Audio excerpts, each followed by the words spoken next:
Hello friends, আজকে glass ভরে রেখেছি ম্যাঙ্গো মাজা দিয়ে। নেই কোনো দোকানের জুস, বানিয়েছি হোমমেড স্টাইলে পাকা আম দিয়ে।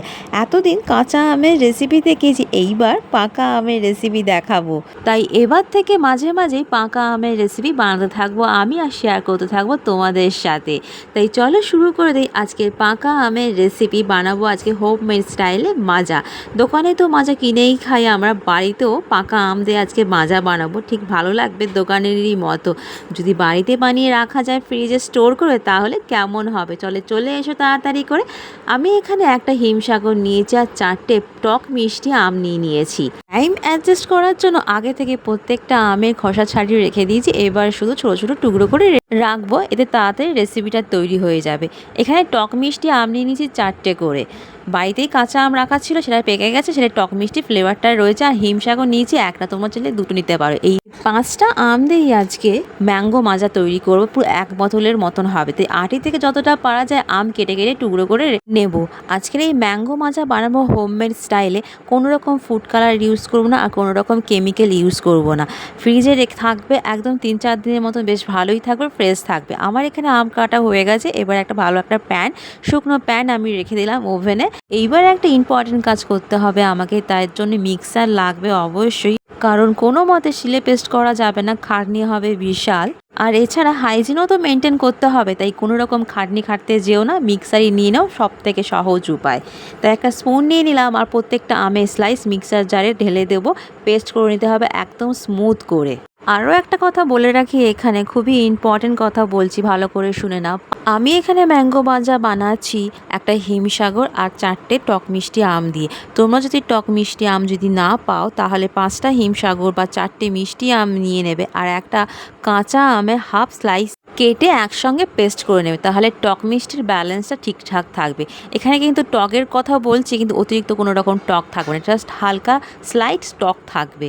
তাই এখানে আমার সব পেস্ট করা হয়ে গেছে, মিক্সারে আর কোনো কাজ নেই। এবার প্যান বসিয়ে দিলাম। এবার তাড়াতাড়ি করে কথা না বাড়িয়ে রেসিপি বানাতে স্টার্ট করে দেবো। চিনি নিয়েছি অল্প করে, পরে দেখিয়ে দেবো মাপটা।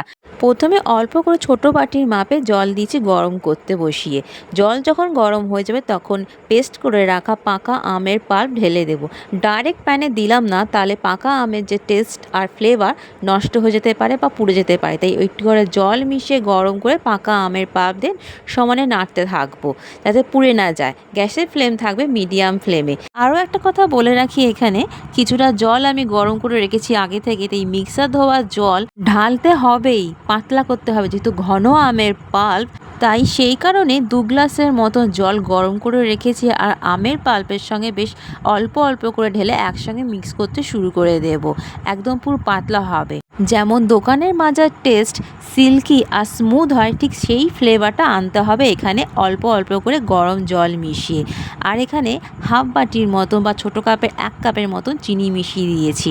এরপর ভালো করে নেড়েচেড়ে মিশিয়ে নেব, চিনি যাতে একদম পুরো গুলে যায়। তারপরে আমি টেস্ট করে নেব যে চিনির মাত্রাটা ঠিকঠাক আছে কিনা। যেহেতু টক মিষ্টি আম নিয়েছি 4 পিসের মতন, টকটা একটু বেশিই লাগলো, তার জন্য আরও একটু চিনি আমি অ্যাড করে নিলাম। তোমরা তোমাদের মতো টেস্ট করে চিনি মেশাতে থাকবে।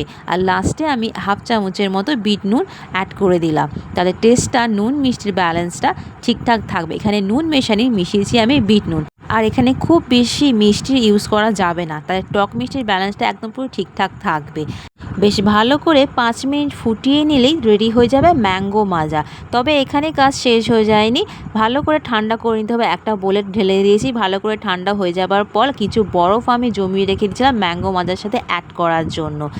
এখানেও কিন্তু আমি 2 গ্লাসের মতো বরফ জমিয়ে রেখে দিয়েছিলাম, যা ভেঙে ভেঙে আমি মাজার সাথে, হোমমেড মাজার সাথে মিশিয়ে দিয়েছি। যত গলবে ম্যাঙ্গো মাজা হোমমেড স্টাইলে একটু পাতলা হবে, একটু ঘনও থাকবে, না বেশি পাতলা হয়ে যাবে না বেশি ঘন থাকবে।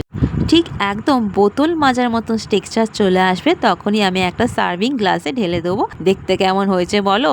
দেখতে কিন্তু অসাধারণ হয়েছে। পুদিনা পাতা আর আইস কিউব দিয়ে সাজিয়ে নিয়ে তৈরি হয়ে গেল আমার হোমমেড স্টাইলে ম্যাঙ্গো মাজা।